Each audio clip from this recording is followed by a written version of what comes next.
ito po yung talagang ginagamit po, pinamamahagi po ng Department of Health. So, nakikita po ito sa mga eskwelahan, nakakapit bilang kortina. Sa bahay po naman, pwede pong talagang bednet. Kakaiba po ito sa kulambo na natin alam, sapagkat ito po ay meron pong taglay na insecticide na narito po, nakapaloob po mismo doon sa fiber po ng net. Ano ba kaya mga insekto ang tetepok dyan? Unang-una na po yung mga lamok. Yung lamok. mga dengue, mosquito, tsaka po yung malaria mosquito.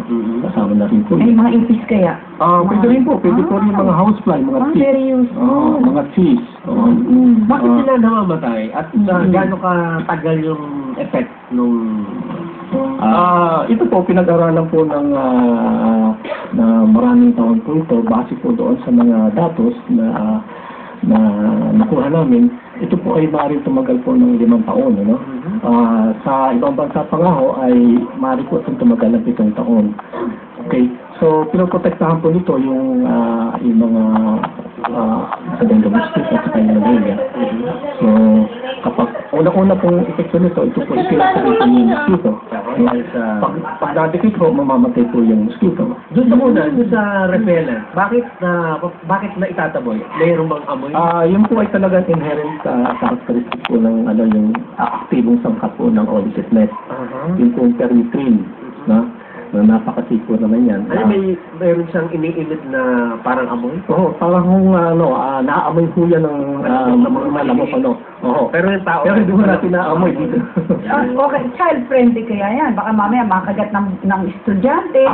Sa pinaglalaruan, nakaano sa bintana, inakagat-kagat. Tama po, maganda po yung katanungan ninyo. Oo. Ito pong Olicet net ay napaka-safe po, sapagkat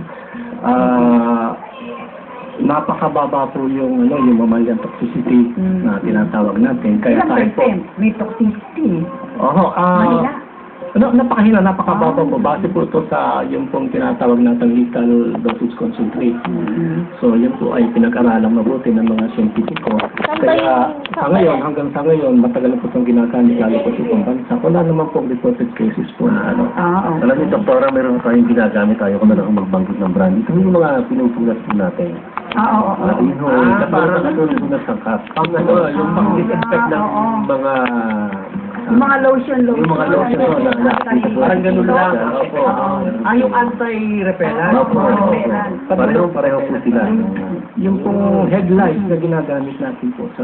Yung sa ulo. Naglalagay. Parang ganun. Dahil dinidipigit din yun sa mga estudyante. Pag ito, doktora, napakasreto mo talaga ng Valenzuela. Kasi ang napagbigyan po itong DOH, yung Valenzuela, Marikina, at saka po Caloocan. So, Jenny De Leon, the biggest barangay yun. Sila ang unang binigyan ng DOH ng last year kasi nga ang mataas. Pero dahil sa kulay puti yan, di ba, madali yan tumumi. Maalikabukan. Pwede ba labhan yan? Opo. Hindi mo wala yung... Hindi po. Base po nga po sa pag-aaral, pwede itong laban ng 21 beses. At tatagal po ng 5 taon. So, wag lang po lalaban sa mga, yung mga bleach. Huwag lalagyan. Kasi medyo kontra po yan. Nakikita ko dahil sa para siyang tela. Maganda no? Ipahito as barong. Long sleeve, pajama. Para talaga hindi ka lapitan ng lamok, Pero mahal yan Mahal ba yan? Talaga? Hindi ba? Yun ang alam ko, mahal. Kasi sana bigyan lahat ng school. Actually, pinag-uusapan na po ngayon yan. Kasi ang una talagang beneficiaro nitong aming Olicet net, yung mga public schools. Kasi, very good. Sa survey talaga ang mga na-apekta ng mga bata simula 1 taon hanggang 10